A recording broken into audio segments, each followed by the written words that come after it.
Ce jour dédié pour l'élévation de l'âme de Marine Bat Maïsa Zichron Livracha. Un couple est venu voir le Rav Steinman et leur petit enfant, il a 11-12 ans, c'est un voleur. Partout où il va, il vole. Il y a des gens comme ça qui ont ce problème. Il va à ma collègue, à l'épicerie, il vole. On est invité chez les oncles, il vole l'oncle. Même le père de famille il doit cacher son porte-monnaie parce que le matin, il n'y aura plus rien dans le porte-monnaie.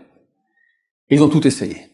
Les cadeaux s'ils volent pas, les coups s'ils volent, les cris, les punitions, les propositions de vacances, tout! Ça marche pas. Qu'est-ce qu'on fait?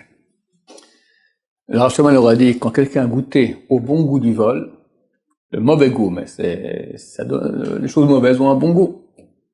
C'est extrêmement dur de l'en désaddicter. Pourquoi?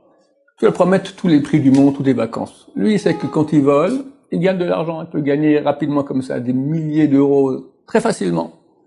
Alors tout ce que tu lui promets, ça n'a aucune valeur à ses yeux. Les punitions, c'est pas ça qui va l'aider non plus. Mais il y a une solution.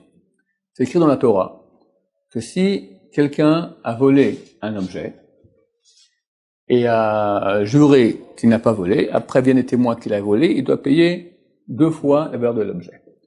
Mais si il a volé une brebis ou un bœuf et il a égorgé ou l'a vendu, alors il doit payer dans le cas du bœuf 5 fois la valeur du bœuf et dans le cas de la brebis 4 fois la valeur de la brebis. Pourquoi la différence entre brebis et bœuf? Dit Razal, parce que la brebis, il a volé, il part vite en courant, alors la brebis elle vient lentement. Alors, il la prend sur lui, il la met sur ses épaules et il va comme ça dans la rue. Et c'est un peu honteux, c'est on le voit, un clip comme ça avec une brebis sur le dos, c'est un peu l'archouma, quoi, c'est pas agréable, les gens te regardent. Alors vu qu'il a eu honte, alors on lève son amende, on passe de 5 à 4. Un bœuf sur le dos, il peut jamais prendre un beurre sur le dos, d'accord, c'est pas Tarzan, donc il devra le prendre par le museau, et donc il payera 5. Donc on voit qu'un voleur, la honte, ça le dérange.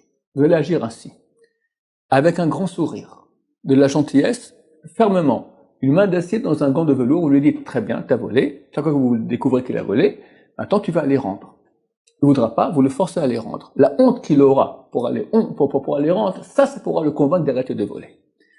Et effectivement, quelques jours après, ils l'ont attrapé en flagrant délit. Bon, pas de problème, mon cher ami, mais tu dois rendre. C'est marqué dans la Torah.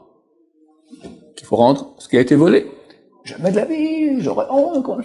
Ils l'ont obligé. On vient avec toi, ils vont à l'épicerie, voilà. Mon fils a volé, voilà, excuse-toi, je m'excuse, j'ai volé, il rend la chose.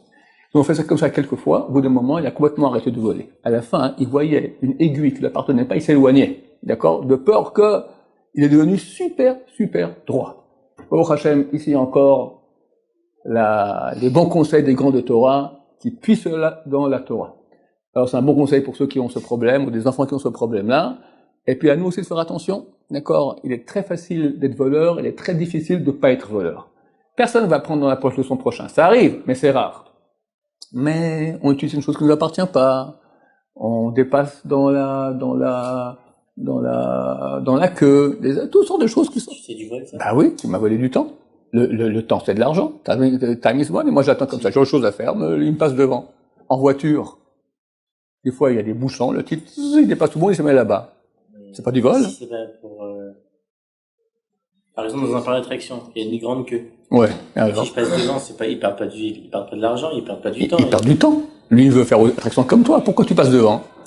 Ça te casse les pieds, n'est-ce pas? Alors tu leur as volé de casser les pieds. Bien sûr. Baruch Adonai, l'olam, amen va amen.